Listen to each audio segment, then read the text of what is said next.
So hello everyone, I hope कि आप सभी लोग बढ़िया होंगे। और आज बेसिकली आपके लिए बहुत ज़्यादा इंपॉर्टेंट अपडेट है। अपडेट ये है कि दिल्ली कॉलेज ऑफ आर्ट के फॉर्म आउट हो चुके हैं। जो आपका डीयू का कॉलेज है उसके आपके फॉर्म आउट हो चुके हैं फेज़ 1 के लिए। ओके। और ये आपको वेबसाइट दिख रही होगी। ठीक है, यहाँ पे आपको डीयू फेज़ 1 रजिस्ट्रेशन ऐसे लिख देना है। और ऊपर जो न्यू रजिस्ट्रेशन है इस पर हम क्लिक करेंगे। तो इस वीडियो को पूरा देखना, अच्छे से मैं समझाऊंगा फॉर्म वगैरह को कैसे फिल करना है आपको। और काफ़ी सारी नॉलेजेबल वीडियो होगी ये। CSCS के फॉर्म आउट हो चुकी है, ठीक है।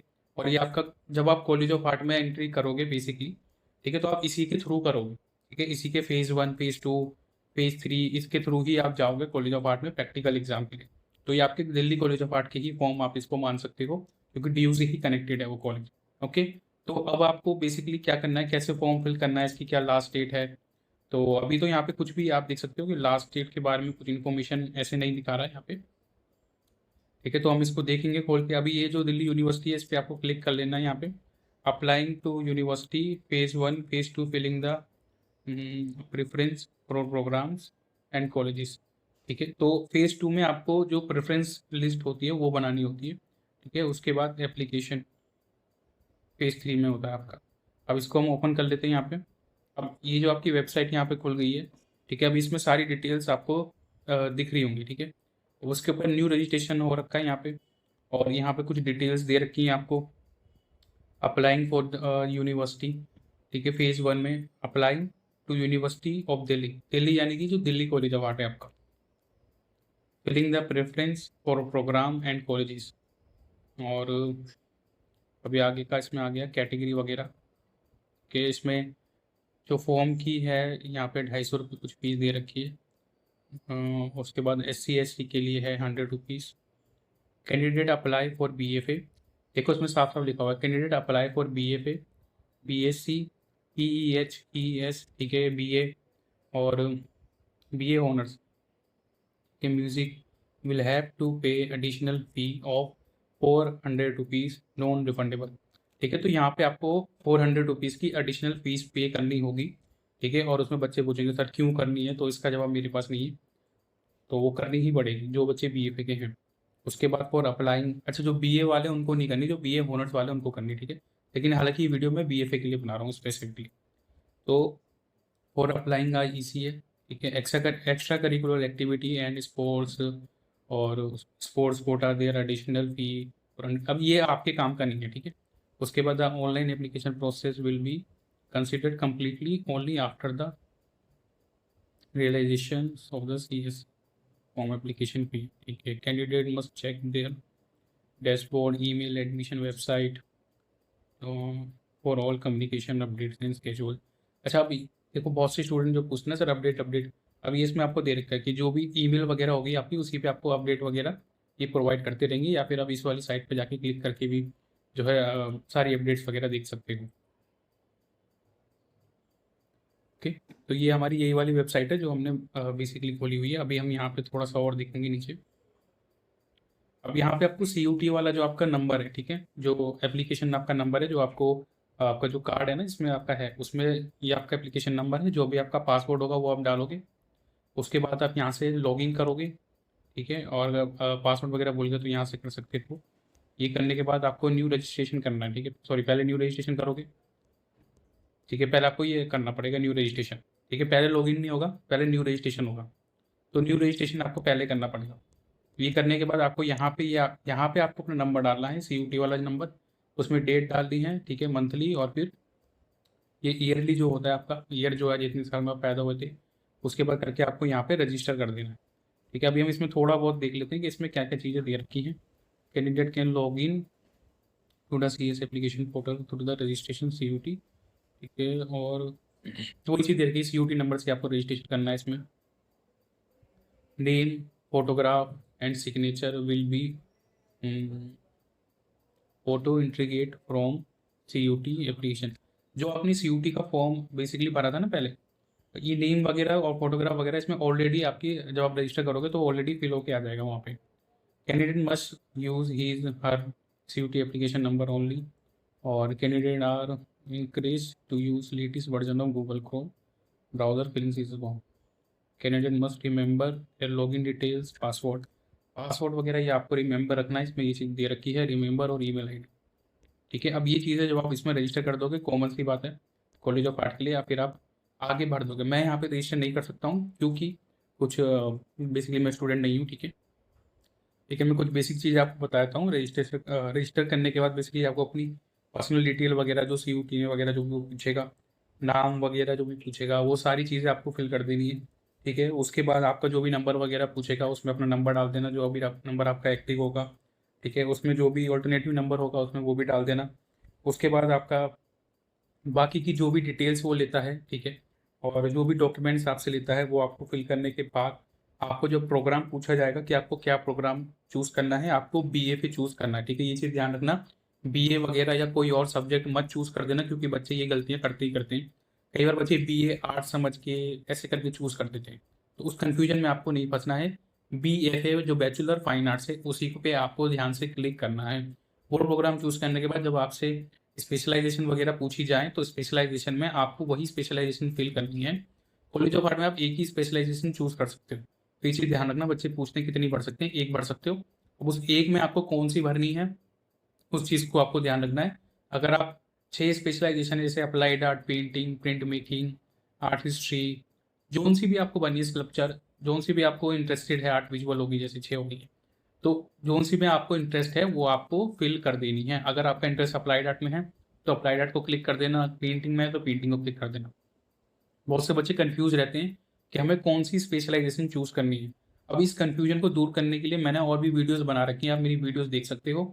प्लेलिस्ट में जाओगे, प्लेलिस्ट में आपको मेरी BFA इन्फॉर्मेशन करके प्लेलिस्ट मिलेगी, उसमें खोलो, उसमें सारी वीडियोस हैं। स्पेशलाइजेशन के स्पेसिफिक स्पेशलाइजेशन में क्या क्या आपको चूज़ करना है वो भी दे रखा है, वो एक बार देख लोगे वीडियो, उससे आपको अच्छे से क्लैरिटी मिल जाएगी क्या चूज़ करना है। प्लस अगर आप पेंटिंग और अप्लाइड आर्ट में कंफ्यूज हो, आपको समझ नहीं आ रहा क्या चूज़ करना है, तो मेरी रिकमेंडेशन ये होती है कि अप्लाइड आर्ट आप चूज़ कर लो। और अगर आप अप्लाइड आर्ट विजुअल में कंफ्यूज हो रहे हो कि कौन सा चूज़ करना है, तब आप अप्लाइड आर्ट या विजुअल कोई सा भी चूज़ कर सकते हो, इतना परेशान होने वाली उसमें बात है नहीं। ठीक है, अप्लाइड आर्ट जो है आपका मोर मार्केटिंग की तरफ फोकस करता है, और विजुअल थोड़ा आपका एनिमेशन और कैरिकेचर, कॉमिक बुक, इसकी तरफ थोड़ा ज़्यादा फोकस करता है। अपने इंटरेस्ट के हिसाब से आपको चूज़ करना है। ठीक है, अगर पेंटिंग अप्लाइड में कंफ्यूज हो, नहीं समझ में आ रहा क्या लेना है, तो आप अप्लाइड आर्ट चूज़ कर लो। उसमें आप बेसिकली आपको फ्यूचर अपॉर्चुनिटीज़ ज़्यादा मिलेंगी जॉब्स वगैरह की, तो उसमें आपको थोड़ा ये बेनिफिट ज़्यादा मिल जाता है। तो इसलिए मैं अप्लाइड आर्ट ज़्यादा रिकमेंड करता हूँ स्टूडेंट्स को। ठीक है, तो आपकी ये हो गई। इसके बाद जो जो चीज़ें आपको मैं बता कॉमन चीज़ें हैं वो मैं आपको बता देता हूँ कि क्या क्या चीज़ें आपकी रह रही हैं। और हाँ, दूसरी मेन इंपॉर्टेंट बात, अगर आपका स्कोर कम है, बहुत से स्टूडेंट ये पूछते हैं कि सर मेरा स्कोर इतना है, मेरा स्कोर इतना है, मेरा स्कोर इतना है, मैसेज करके क्या मैं फॉर्म भरूँ या ना भरूँ। तो देखो, ऐसे कोई नहीं बता सकता आपको कि इतने नंबर पे आपका सिलेक्शन नहीं होगा तो फॉर्म मत भरो। ठीक है, कोई भी नहीं बता सकता, कोई बता रहा है तो आपको गलत बता रहा है वो चीज़। ये चीज़ का ध्यान रखो। आप दुनिया में 50 वीडियो देख लोगे, कंफ्यूज होगे, इसमें परेशान नहीं होना।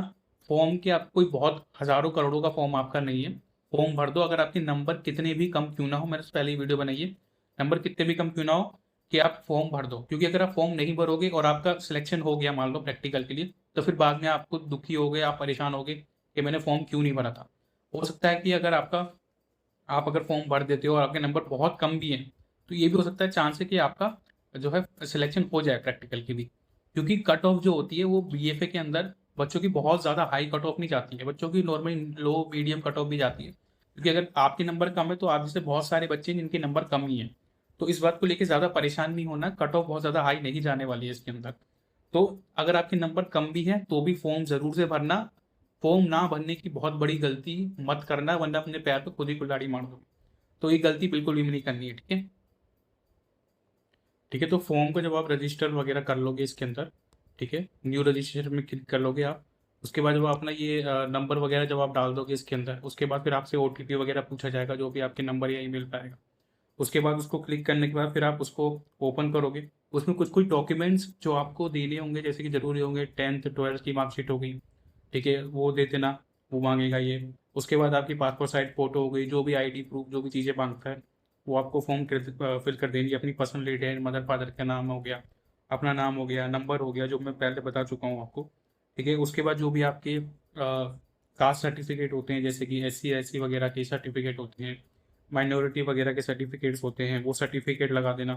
तो ये सारी कुछ चीज़ें होंगी जो आपको फॉर्म में फिल करनी होंगी। उसके बाद फैमिली डिटेल्स वगैरह पूछ सकता है। उसके बाद अदर अदर कैटेगरी हो गया, कोटा डिटेल्स वगैरह, ये सारी चीज़ें पूछेगा आपसे। उसके बाद एड्रेस वगैरह जो चीज़ें होती हैं, और उसके बाद हम देख लेते हैं क्या क्या चीज़ें। ठीक है, उसके बाद आपकी जो 12th में जो आपका 12th का कॉलेज स्कूल था, ठीक है, 12th स्कूल हो गया, 10th का स्कूल हो गया, अब उसके बारे में पास्ट वगैरह ये सब चीज़ें, नंबर वगैरह पूछेगा। ठीक है, वो फॉर्म वो डिटेल्स वगैरह फिल कर लेना। ठीक है, उसके बाद सब्जेक्ट्स वगैरह पूछेगा। ठीक है, सब्जेक्ट भी इसी में, सब्जेक्ट में आपको ये BFA वगैरह का आपको चूज़ करना है। कैटेगरी मैंने आपको बता दिया है, कैटेगरी वगैरह जो भी आपको चूज़ करनी रहेगी वो चूज़ कर लेना। ठीक है, डॉक्यूमेंट्स वगैरह अपलोड कर देना अपने, और एक बार रिव्यू कर लेना फॉर्म। जब आप अच्छे से फिल कर दोगे तो पूरे फॉर्म को एक बार आप अच्छे से रिव्यू कर लेना, कहीं कोई गलती वगैरह नहीं हुई हो या कोई भी मिस्टेक वगैरह हो तो उसको एक बार देखो। जब भी फॉर्म, कोई भी फॉर्म अगर आप फिल करते हो तो अच्छे से एक बार चेक कर लिया करो, क्योंकि बच्चे फॉर्म तो फिल कर देते हैं, बाद में परेशान होते हैं मेरी ये गलती होगी थी, वो गलती होगी। तो वो चीज़ का ध्यान रखना कि कोई गलती वगैरह ना हो, अच्छे से फॉर्म को आराम से फिल कर लेना। ठीक है, और ये चीज़ आप ध्यान रखो। देखो, अब फेज़ 1 आउट हो चुका है, ठीक है, कॉलेज ऑफ आर्ट का। इसके बाद फेज़ 2, फेज़ 3 ये सब चीज़ें आएंगी। और प्रेफरेंस लिस्ट कैसे बनानी है उस पर मैं वीडियो बना चुका हूँ, उसमें ज़्यादा परेशान होने की बात है नहीं। एक ही कॉलेज है आपका BFA, Delhi college of art, तो उसके लिए आपको कोई प्रेफरेंस लिस्ट बनानी नहीं है बेसिकली। तो ये चीज़ आप ध्यान रखना। जो हालांकि जो दूसरे कॉलेज हैं जो BA वगैरह और ये सब BSc वगैरह ये सब कर रहे हैं, दूसरे कोर्सेज कर रहे हैं, उनको होता है ज़रूरी कि भाई हमें प्रेफरेंस लिस्ट वगैरह ये सब बनानी होती है। जो आप कॉलेज ऑफ आर्ट में आपको BFA करनी है, ठीक है, तो आपको प्रेफरेंस लिस्ट बनाने की ज़रूरत नहीं है। ठीक है, उसके बाद अगर आपको, कुछ बच्चे ऐसे हैं जिनको जो 2 डिग्री के लिए अप्लाई कर रहे हैं, जैसे कोई BA भी कर रहा है, कोई BFA के लिए भी कर रहा है, तो उनकी बात फिर अलग पड़ जाती है।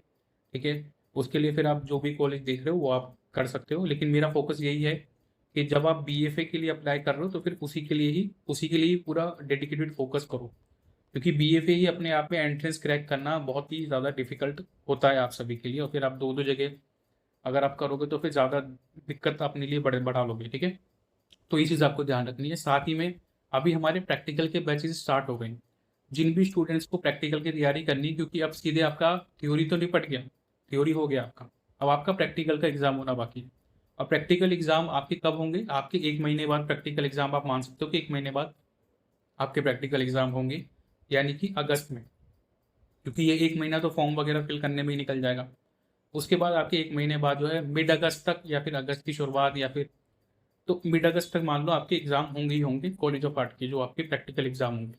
तो ये चीज़ आपको ध्यान देना है, आपके पास ज़्यादा टाइम है नहीं, ले देखिए आपके पास 1 महीना ही है। तो 1 महीने में जितना ज़्यादा अपने आप को रगड़ सकते हो, जितना ज़्यादा अपने आप को घिस सकते हो प्रैक्टिकल के लिए, पूरा जोर लगा दो। 100% से काम नहीं चलेगा, 200% आपको देना पड़ेगा प्रैक्टिकल एग्जाम की मेहनत के लिए। अब इस चक्कर में मत बैठ जाना कि मैं CUT में मेरा सेलेक्ट होगा तभी मैं प्रैक्टिकल एग्जाम की तैयारी करूंगा, क्योंकि उसके बाद तो फिर एग्जाम ही हो जाएंगे, टाइम नहीं मिलेगा तैयारी के लिए।